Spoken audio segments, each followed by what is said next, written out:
look at this map. At first glance, it appears almost too familiar. A circular Earth. A disc-like world enclosed within a perfect boundary. To some, especially those unfamiliar with the history of cartography, this image might resemble modern depictions used in flat Earth arguments. But this is where the misunderstanding begins.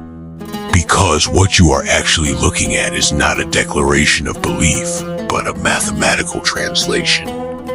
This is a 1,000-year-old manuscript associated with one of the greatest intellectual figures of the Islamic Golden Age, Al-Biruni. And the question that immediately arises is deceptively simple. Did one of history's most advanced scientific minds secretly believe the Earth was flat?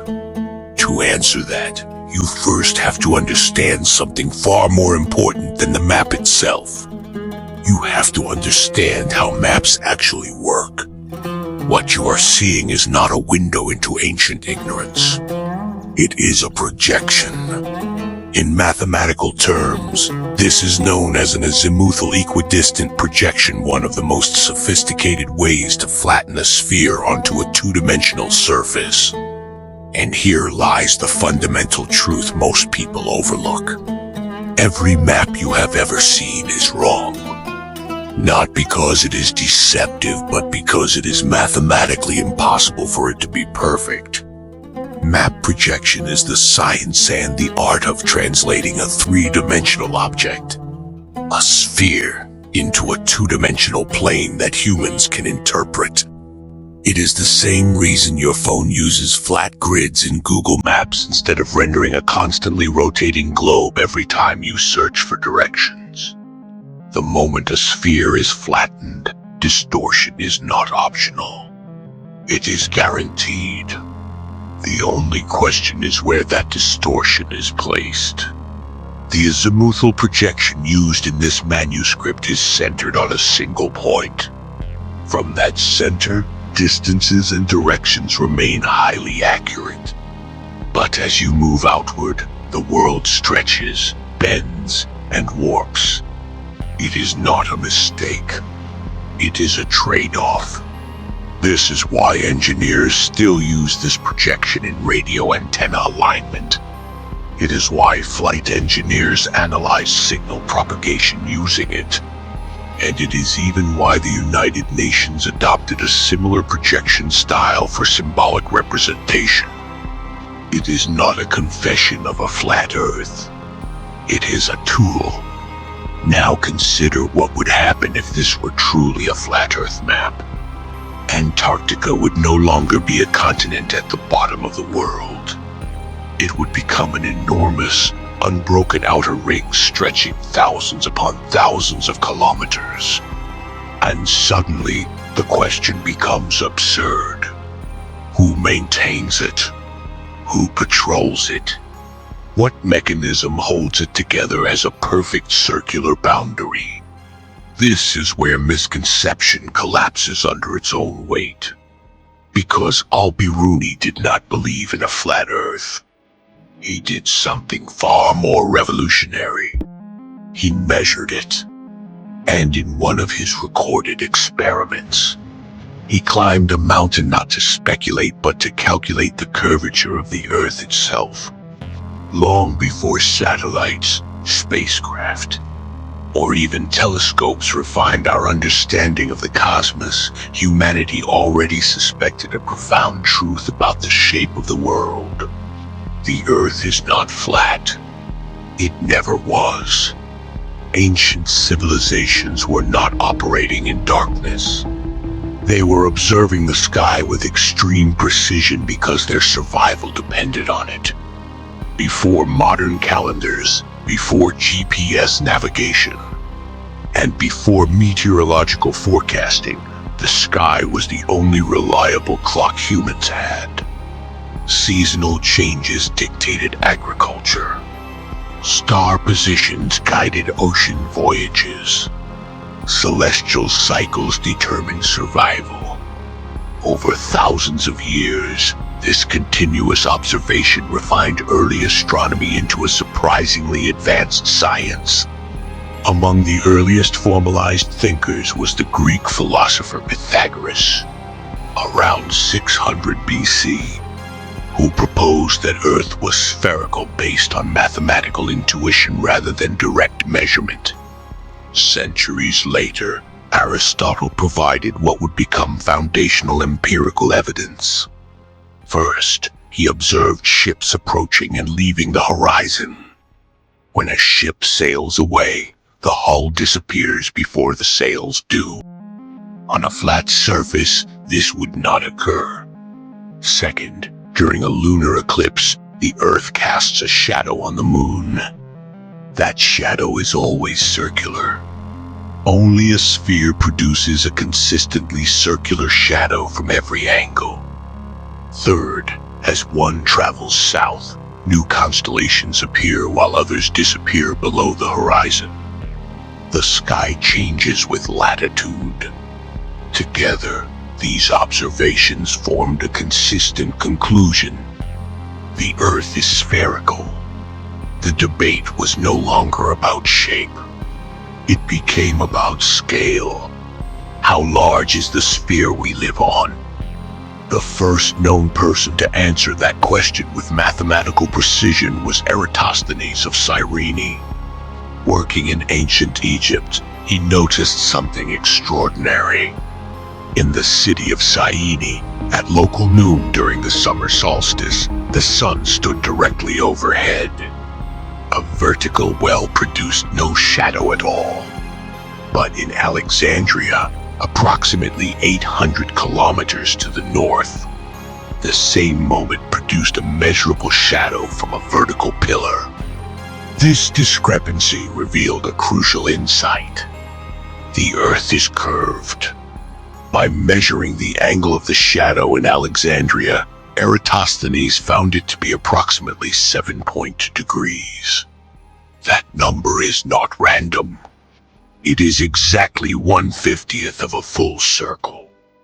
From this, he deduced that the distance between Syene and Alexandria represented 1/50th of Earth's total circumference. By multiplying the known distance between the cities by 50, he estimated Earth's circumference to be around 40,000 kilometers. Modern satellite measurements place the true value at approximately 40,075 kilometers. The error is astonishingly small given the tools of his era. But a common misconception often distorts this historical narrative. Christopher Columbus did not set out to prove the Earth was round. That fact was already widely accepted among educated Europeans. His real error was not about shape, but about scale.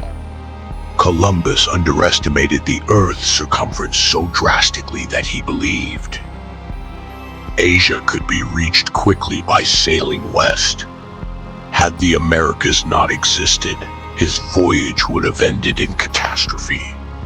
There would have been no resupply, no landfall, only an ocean far larger than he imagined. While Eratosthenes' method was revolutionary, it had a practical limitation. It required physically measuring the distance between two far-apart locations using land. Surveys an extremely labor-intensive process prone to error. A millennium later, a new intellectual revolution emerged that would refine these methods into something far more elegant: the Islamic Golden Age. Under the Abbasid Caliphate, knowledge was not merely preserved, it was actively expanded. Caliph Al-Mun established the House of Wisdom in Baghdad, transforming it into one of the greatest intellectual centers in human history. Scholars translated works from Greek, Persian, Sanskrit, and beyond. Knowledge was so highly valued that texts were reportedly paid for in gold proportional to their weight. From this environment emerged Al-Biruni, a scholar of extraordinary range, later recognized by UNESCO as a universal genius. Al-Biruni mastered astronomy, mathematics, geology, linguistics, history, and philosophy. He authored more than 150 works covering subjects that today would require entire academic departments. In his historical writings, he developed methods for synchronizing calendars across civilizations using astronomical observation. But perhaps most importantly, he treated science as universal, not bound by culture, not constrained by ideology, and crucially, not opposed to faith. For Al-Biruni, mathematical precision was a path toward understanding order itself. One of his practical applications was solving a critical geographical problem, determining the direction to Mecca from anywhere on Earth using spherical geometry. This required a precise understanding of the Earth's shape not as theory, but as measurable reality. To achieve this level of precision, scholars like Al-Biruni relied on one of the most advanced instruments of the ancient world, the astrolabe. To modern eyes, it may appear simple, a set of brass rings and rotating plates. But in function, it was astonishingly powerful. It could determine time based on star positions. It could calculate latitude. It could measure the height of mountains. It could predict celestial events. It was, in effect, a multi-purpose computational device, a kind of analog astronomical processor, a medieval equivalent of a smartphone compressed into metal and geometry. By aligning its components with celestial bodies, an observer could extract highly accurate spatial and temporal data. For his work on Earth measurement, Al-Biruni refined and expanded the astrolabe into a more specialized instrument capable of detecting extremely small angular differences.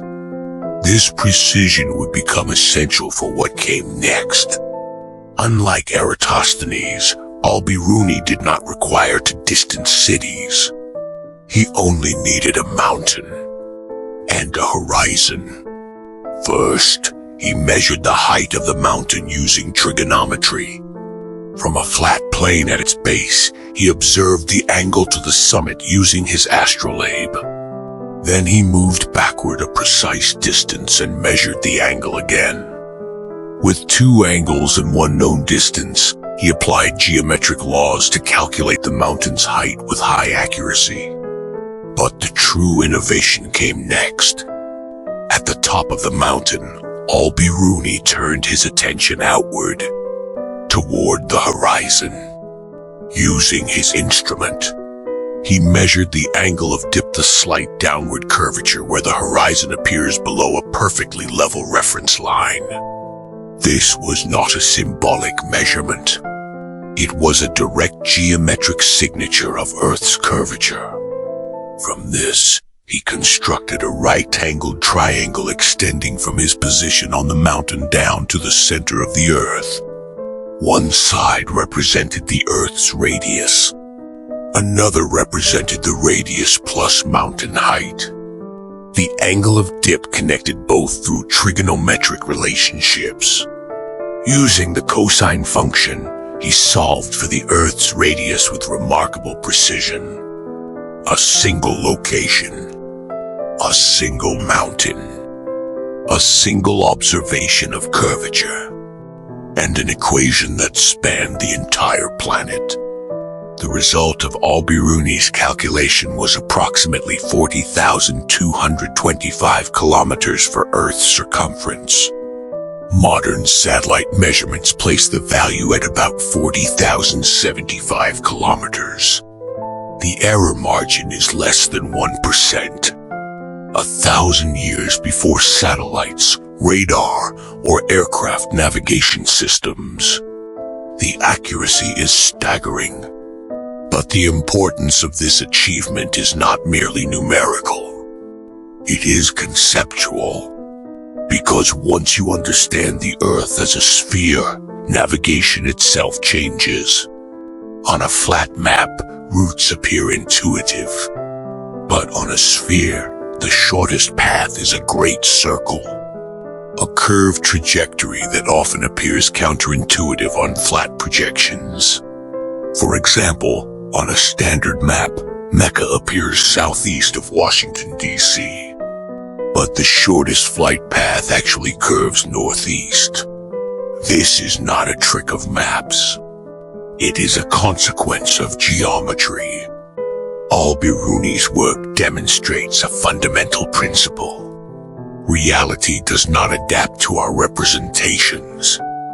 Our representations must adapt to reality. Science, at its core, is not belief. It is measurement. It is correction. It is the continuous refinement of error until what remains is as close to truth as humanly possible. 1,000 years ago, a scholar, a brass instrument, and a mountain were enough to reveal the scale of the planet. And that is the real legacy. Not just the number, but the method.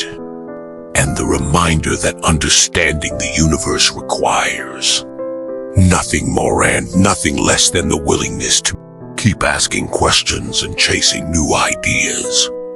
As always, stay curious. See you next time.